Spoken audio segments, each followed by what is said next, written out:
Welcome to a Creative Approach podcast with me, your host, Karen Poirier-Brode. Today, my guest is Erin Manning, a professional photographer, author, educator, and media personality. I first learned of Erin from her DIY channel series, The Whole Picture, of which I was an avid fan. Soon after I acquired my first DSLR camera, I took an online photo class with Erin. I next discovered and signed up for an in-person photography class she taught in Los Angeles. That was really helpful. We've met at a craft and hobby convention, and I follow her on Facebook. I'm delighted to call her a friend. Erin's a warm-hearted and enthusiastic teacher and speaker. I'm sure you'll enjoy our conversation about her creative approach. Hello, everyone, and welcome to the podcast today. And I'm very happy that Erin Manning is joining us today. Hi, Erin. How you doing? Hi, Karen. I'm doing great. Thank you so much for having me on your creative podcast. I'm excited. Yes. Well, we do want to delve a bit into your creative life. And so I was wondering, just to give folks an idea, what is it that you do creatively, or what do you do right now as an occupation, a profession? Can you talk about that a bit? Sure. So many people ask me that because they watch me in my daily life and wonder, what do you do? Oh, really? And now I'm going to tell them. Oh, good. And it varies. It's always a little bit different, which is the way I like it. Essentially, I was born as an artistic entrepreneur. So from, day one, I think I was selling homemade pot holders door to door. And now, and I'll tell you about the history of that later, but right now what I'm doing is I'm a photographer, but I'm also an entrepreneur. And what that entails is, 11 years ago, I had a television show which sort of put me on the map for teaching photography. So I've been doing a lot of that. Oh, yeah. I used to watch that show. That's right. Yes. It was The Whole Picture on the DIY network. Yay. It was wonderful. And I can't believe it happened in 2005 is when we started shooting it. And I think it aired for probably 5 or 6 years in the States, and then they syndicated it all over the place. So that was really gave me an indication that, wow, there are a lot of people out there that really want to learn about photography. And then as I started teaching more of it, I realized how much I enjoyed doing it. So I'm doing a lot of that still. I give workshops on the basics of photography and lighting, composition, things like that. And I teach these classes, whether it's in, say, a retail camera store that happens to carry my line of lighting products that I have through FJ Westcott, or it might be locally here. I sometimes teach at the Palos Verdes Art Center, or it could be on a cruise ship where I'm cruising the world and teaching people how to take better photographs, how to create videos on their iPhone and iPad. So I just try to keep things sort of, interesting. I love to travel, and I love to teach, and I love to take photographs. I mainly photograph people in sort of lifestyle environments. Sometimes I will license those for stock photography. Someone asked me this, could you describe what you do in one sentence or a few words? Wow. Well, let's see. I guess I'm kind of like Rachel Ray of photography, in that I have a lot of things all going on at the same time, but all with that constant theme of being creative and creating imagery. Right. A photographer who teaches and travels. Yeah, that's basically it. So I just came back from a cruise. I flew to Lisbon, then took a transatlantic cruise across the Atlantic to St. Thomas and Miami, and stopped off to see my dad in Florida. And then there's came a back to bonus. I know. I always try to kind of add a little extra, Right. Try to do everything I possibly can. And your dad lives in Florida. Are you from California originally, or were you born in Florida, or?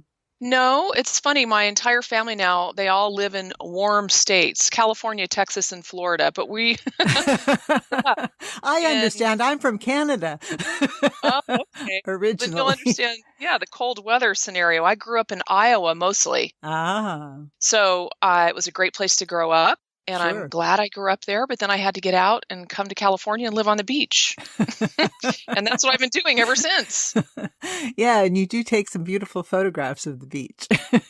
I've It noticed. inspires me. Yeah. The water, being next to the water inspires me. It really helps me connect with my creativity, I feel. Well, it's always good when we have that source at our hand that does inspire us. So you said something about selling potholders door to door, which has terribly intrigued me. So, and being an entrepreneur from an early age. So I was wondering what exactly did you do any other entrepreneurial efforts during your grade school days? Oh my gosh, every year. That's so funny that you asked that question because it started with making those, those little looms, potholder looms you could Yeah. buy and make your own potholders. I made those, sold them door to door. I didn't even know how I got the idea because neither one of my parents are entrepreneurial. They're both artists and into creating also, but they were not about selling anything. And I was just like, okay, I'm selling these things. So I did that. Then the next year, I think I was making beaded necklaces and selling those at school. When later on in school, let's see, fifth grade, I came up with this idea to make these little yarn dolls that look like, oh, I don't know, some little weird character with little felt eyes on him. And I created this trend in school that everyone had to have one. And basically, Wonderful. That was great. yeah, was wrapping yarn around a Sucrets box and tying it off at the top and pasting two little felt eyes on it. And I sold those things for 50 cents a piece. I was rich, I thought. But it was Well, all for towards, that but it was age you all were. towards the goal. I had a Uh-huh. goal. It wasn't just, oh, let's make these and sell them. I wanted to do something with the money. And I was Right. what I consider to be, at least at that time, growing up in Iowa, somewhat of a fashionista, as much as one could be ordering clothes from the Sears catalog. But I thought, I want to buy some clogs. I thought clogs were the hot new shoe and I had to have a pair, and my mom didn't have the money to get them for me. So I thought, okay, I'm going to make something and make the money and buy them. So that was sort of the impetus. I guess fashion was driving me back then. And then later on, I made in wood shop in junior high, I made wooden rings. We were all supposed to make those breadboards, where you glue together the wood and sand it and do all Yes. that stuff. So I was doing the same thing, but in smaller version, making wooden rings and selling those in school. So it was always something that I saw a possibility for and thought, hey, I'm going to make something out of this. So lots of arts and crafts involved, which was kind Yeah, of a lot of arts cool. and crafts. Yeah, And and I sewed as soon as my mom showed me her Singer sewing machine at, I think I was 10 years old. I started sewing a lot of my own clothes because I thought that was exciting. And again, fashion inspired me. And I was into sewing, and then I learned how to crochet from my grandmother. I used to make those little bun warmers, that you'd put your hair in a bun and then oh, put this yeah. crochet bun warmer on it. I made one of those in every color. And I sold those at school too. So, Ah, yeah, so, school was always a great place to sell my wares. but definitely you had the entrepreneurial spirit from very early on. And did you study that in school? And later on, do you go to college and study business or? Well, yes and no. I mean, it was kind of a combination of things. When I grew up in Iowa, and then I ended up going to college initially in northern Wisconsin a little early. I should have been in high school, but I tested into college because my mom taught there. It was her first teaching job. And it was this really nice liberal arts college, and I got to go for free. So Ooh. that's where I went. And it was fabulous and lovely, but then it was also really cold. Try 70 degrees below zero wind chill factor. Oh my Um, God, I had to get out of there. yeah, I And I grew up started near Winnipeg. I know that really well. Yes, those cold winds across the lake. So I Yeah. started plotting, to move to a warmer climate. And as soon as I did that, then months later, I was in California. So I had to drop out of college to come to California, sort of make my way out here. And eventually I started going to school at night. And Hmm. my joke to my friends is, yeah, I was on the 20-year plan. It took me off and on almost 20 years to finish my BA.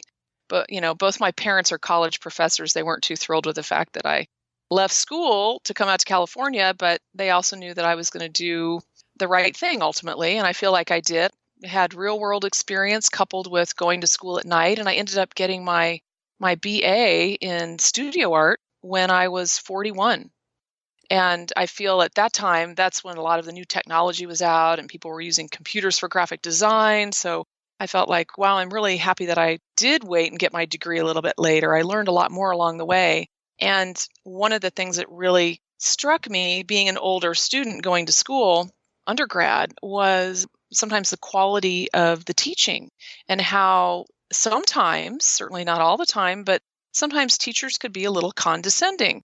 And I thought, gosh, that really does stifle learning for me. I mean, I would just sort of shut down when that happened. And I realized, if I ever have the chance to teach anyone, to share what I know, I will always make sure that they feel good and they are inspired and they know that they can learn and they can do it. I will never stand up in front of the class and pontificate about how fabulous I am and don't you wish you could be the same.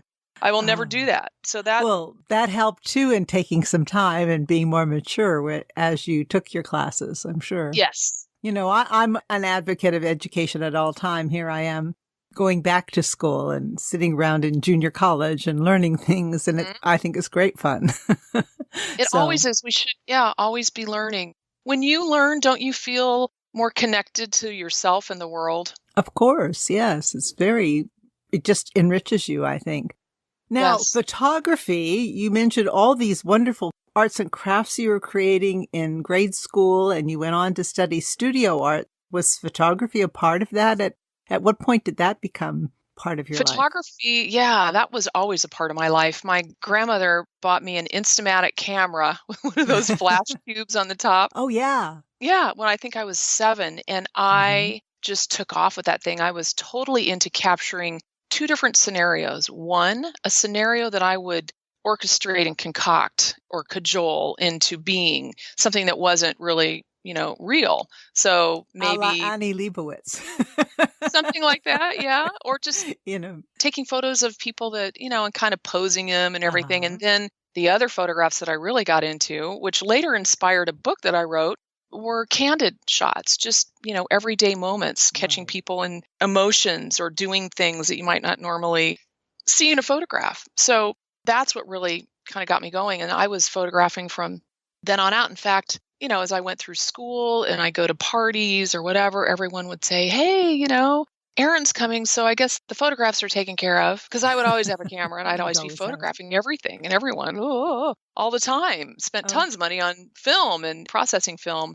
But later went to school for photography once I decided to get more serious about it. And I did everything from workshops, Santa Fe photography workshops, to I was living here in Los Angeles and I happened to be 5'10", and I did do quite a bit of modeling in my earlier years. And then actually, strangely enough, in my later years too, I became the inspirational baby boomer model. So I was... Well, we see your images now on ads for the SanDisk, right? Yes. I've done all kinds of things for SanDisk and Canon and Adobe, things like that. But before I got into all of this, I was modeling and doing commercials kind of on the side just because, hey, I live in Los Angeles. And maybe if I lived in Washington, D.C., I'd be in politics. But in Los Angeles, it's like the sideline thing you might do, or even the full-time thing, would be the entertainment industry. So I did a lot of modeling, print jobs and runway and things like that. And I got to see what it felt like to be in that position, which is why I have a lot of empathy for people that I'm taking pictures of now. So I'm used to being on both sides of the camera, which I know is kind of a little strange, but I enjoy both. But I can see how that can be really helpful because you really do understand the pressure of being photographed. And well, yeah, actually for both, when I'm in front of a camera, I understand the challenges the photographer's going through with, the movement of the model or the lighting or the feeling or the emoting, things like that the photographer's trying to get out of the model. And being the photographer, I understand how uncomfortable it might feel for the model, and they need feedback. They want to know, how do I look? What's working? What isn't working? Is this good? What's going on? And gosh, I've worked with some photographers in the past that could be very negative in their feedback, which only affects the model and the look on their face. So I learned a lot on both sides. Yeah, I'm sure you did. That's something helpful for all of us, I think, who are taking photographs, to remember that really, a lot of times our subjects want to cooperate with us. Of course, there are those people who just don't want their picture taken. But I see less of that now as people have cameras on their phones. Well, part of that, too, is people are afraid that they're going to look bad in the photograph, and then the photograph's going to end up all over the place, Facebook, Instagram, wherever. So my motto is, if you can take a photo of someone, make them look good, good light, whatever, maybe an app that you might use afterwards to do a little retouching, and then show them the picture and they like it, then they'll be more open to you taking their picture in the future because they know they're going to look good. That's true. Yeah, trying to take the best picture you possibly can. Well, that brings us back to teaching, because I think sometimes it is helpful to take classes in photography to help us learn things that can help improve our photographs. And you get to teach in some fun places. You were mentioning your trip to Lisbon recently and your cruise, but you've been on a number of cruises. Do you teach there fairly regularly? I do. Actually, this is one of the things that, for instance, I started in 2003, and I actually did a commercial as an actress for a cruise line. And I was on a cruise ship for the very first time in my life and thought, oh my gosh, this is fabulous, because it was a really nice cruise ship, like 5-star cruise ship. Who wouldn't love that? Yeah. And I thought, how am I going to get back on this ship? I got to come up with an idea. And I happened to have a half a day off, and we were in the Mediterranean, and I had taken an excursion to Pompeii. And in my excursion group were about 15 other people. And when we were at Pompeii, they all had their cameras upside down and backwards, little compact cameras. And I felt so bad for them. I was running around helping everyone, turning their camera the right way and telling them what buttons to push. And I thought, ding, ding, ding, I have an idea. So when I came back home, I wrote a little pitch to the cruise line and said, I think you might need me, and here's why, and here's what I'd like to do for you. And the rest is history. I have been teaching and traveling on a cruise ship since 2004. Wow. So I've been to a lot of places, and I've met a lot of people in the ports and on the ship. And it's been an amazing experience. I have to say, it's probably been one of the most amazing experiences in my life. Well, I find travel really broadens our lives. Like you said, going back to school gives us a unique perspective on ourselves and on the world around us. And nothing could be even better than learning in a classroom than actually going someplace and learning things, but just by experiencing them. Yes. And that is really what some of the workshops now are really all about. It's about having not just learning, but having an experience while you're learning, because that really helps you ingrain your brain with all of this knowledge. Oh, I think so.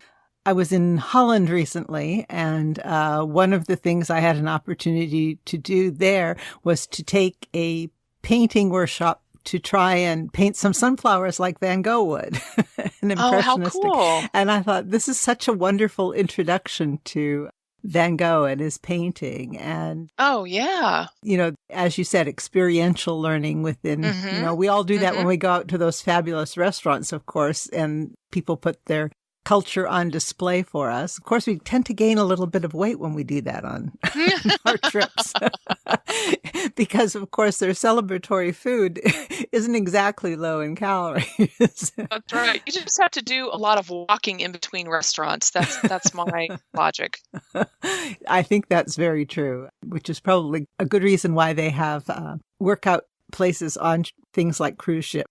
Swimming pools and exercise rooms. Walking, running around the deck. But which helps with those.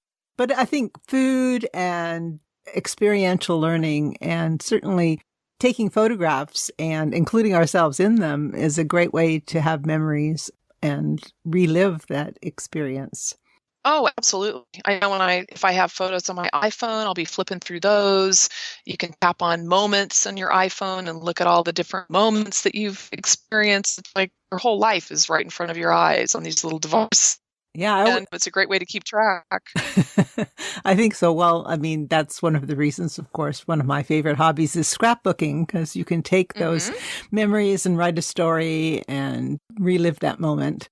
So there's a lot of ways to use photographs. And of course, iPhones have made that doing digital scrap. I call, anything that you record and use like Facebook or various apps on your phone are ways of doing digital scrapbooking. I totally agree, because it's about storytelling and sharing. Exactly. Well, your parents were artists. Do you think that sort of eye for art was something that you had all along, or were there things that you had to learn? Well, yes, to all the above. So both my parents are artists. In fact, that's how they met, in art school. And my dad went on to become an art professor, and my mother still as an artist, but she went on to be a professor in creative writing. So all in the arts. So I think we all come into this world. It's the nature-nurture theory. So my nature personally was just, I think I had the DNA in me to be creative. But I think we all really are creative on some level, and it's whether it's nurtured or not. So mine definitely was nurtured. The house was filled with paintings and sculpture and books, and my parents talked about creativity and art a lot. So I was immersed in that, and it was okay to do. I'll never forget. I grew up initially in a very small town in northern Iowa. And I went to a neighbor's house to hang out with other kids. I must have been about 5, maybe 4. And we were coloring in their coloring books. And I'm just coloring away all over the place. And one of the kids in the group said, "Hey, you're coloring outside the lines." And I said, "Well, my mom told me I didn't have to color inside the lines." And that is really what my whole life has been about. I'm glad your mom said that to you, because people come to that realization and they often bring that little piece of wisdom in later in their lives. But as little children, they weren't necessarily told that they could do that. So yeah, I don't think I understood the metaphor at that time, but maybe I really did somehow. And that is what everything's really been all about. My dad, when I was, I think, 3, papered the entire attic and gave me a bunch of, art pens and pencils and crayons and said, "Go at it, kiddo." And I was always encouraged to be creative and artistic. So I think that was always there. And I feel really fortunate about that, especially now that I'm older. I think when I was growing up as a kid, because we seemed so different from everyone else around us, because we had, thousands of books in the house or abstract paintings on the wall, when we lived in a little farming community, it was like, it was a little unusual. Or people would knock on the door at Halloween and they'd say trick or treat, and they'd look behind me and say, "You live in a library." How cool, so though. Yeah, I'm really thankful for that nurture.